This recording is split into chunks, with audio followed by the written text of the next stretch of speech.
Hello everyone, welcome to my channel. Today I'm going to talk about start off on the right foot for the 2025 tax year. Let's get into the video. Individuals and small businesses should consider various ways of starting off on the right foot for the year 2025 tax year.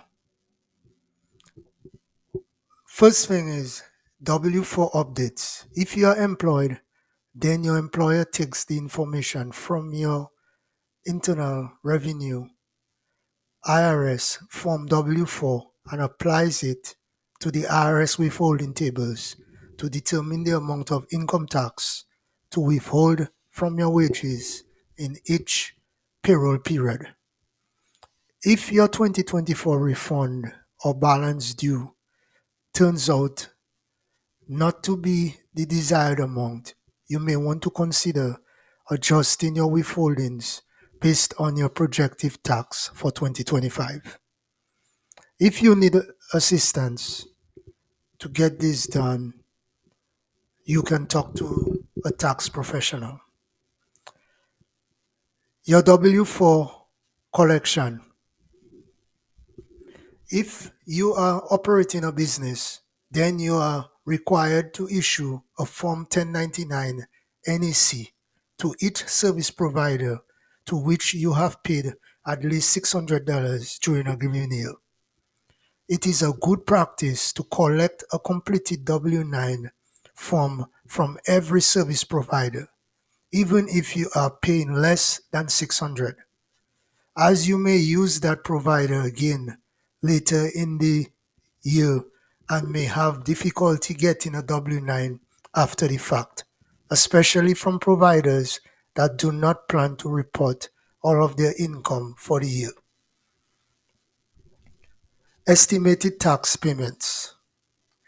If you are self-employed, then you prepay each year's taxes in quarterly estimated payments by sending 1040-ES payments vouchers or making electronical payments. For 2025 tax year, the first three payments are due on April 15th, June 16th, and September 15th, 2025. And the final payment is due on January 15, 2026. Generally, these payments are based on the prior year's taxable income. If you expect any significant changes in either income or deductions relative to the previous year, please contact a professional to adjust your payments accordingly. Charitable contributions. If you are marginally itemize your deductions, then you can employ the bunching strategy, which involves taking the standard deduction one year, but itemizing your deductions the next. However, you must make this decision early in the year so that you can make 2 years worth of charitable contributions in the bunching year. Next is required minimum distributions. Each year, if you are 73 or older, you must take a required minimum distribution from each of your retirement accounts or face a substantially penalty. By taking this distribution early in the year, you can ensure that you do not forget and accidentally subject yourself to penalties. Gifting. If you are looking to reduce your estate tax exposure, or if you just want to give some money to family members, know that each year you can give up to an inflation adjusted amount, which for 2025 is 19,000 to each of the unlimited number of beneficiaries without affecting your lifetime estate tax exclusion amount or paying a gift tax. Retirement plan contributions. Review your retirement plan contributions to determine whether you can afford to increase your contribution amounts and to make sure that you are taking full advantage of your employer's contribution to the plan. Beneficiaries: marriage, divorces, births, deaths, and even family clashes all affect whom you include as a beneficiary. It is a good practice to periodically review not just your will or trust, but also your retirement plans, insurance policies, property holdings, bank accounts, and other investments to be sure that your beneficiary designations are up to date. Reasonable compensation.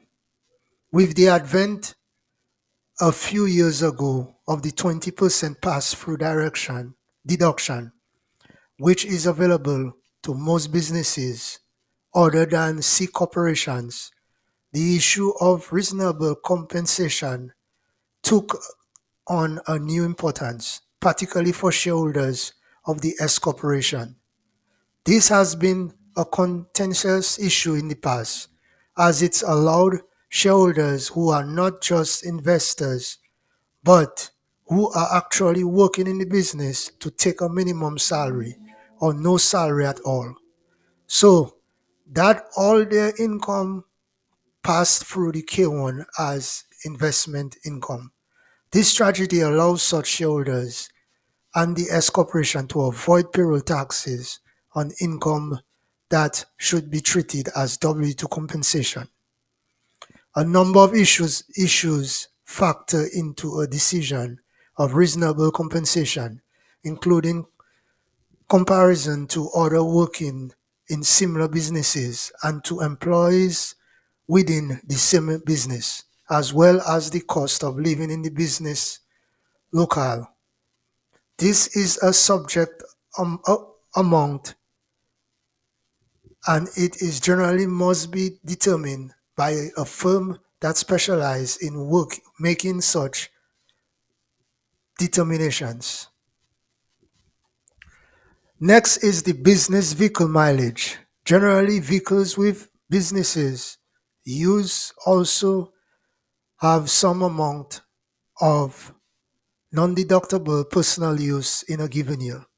It is always a good practice to record a vehicle's mileage at the beginning and at the end of each year so as to determine its total miles for that year. The total mileage figure is then used when prorating the personal and the business use expenses related to that vehicle. College tuition plans. Contribute to your child's Section 529 plan as soon as possible. The funds begin accumulated earning as soon as they are in the account, which is important because the student will likely begin using that money at the age of 18 or 19. Record keeping.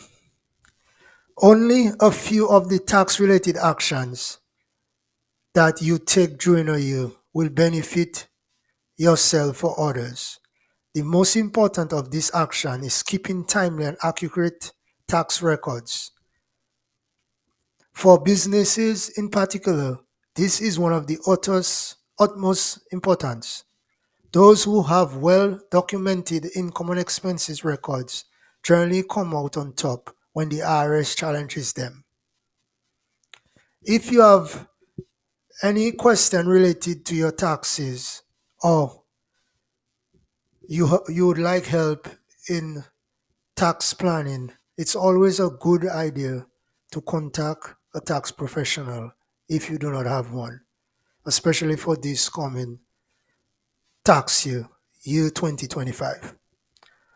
Thank you for watching this video and do not forget to subscribe to my channel.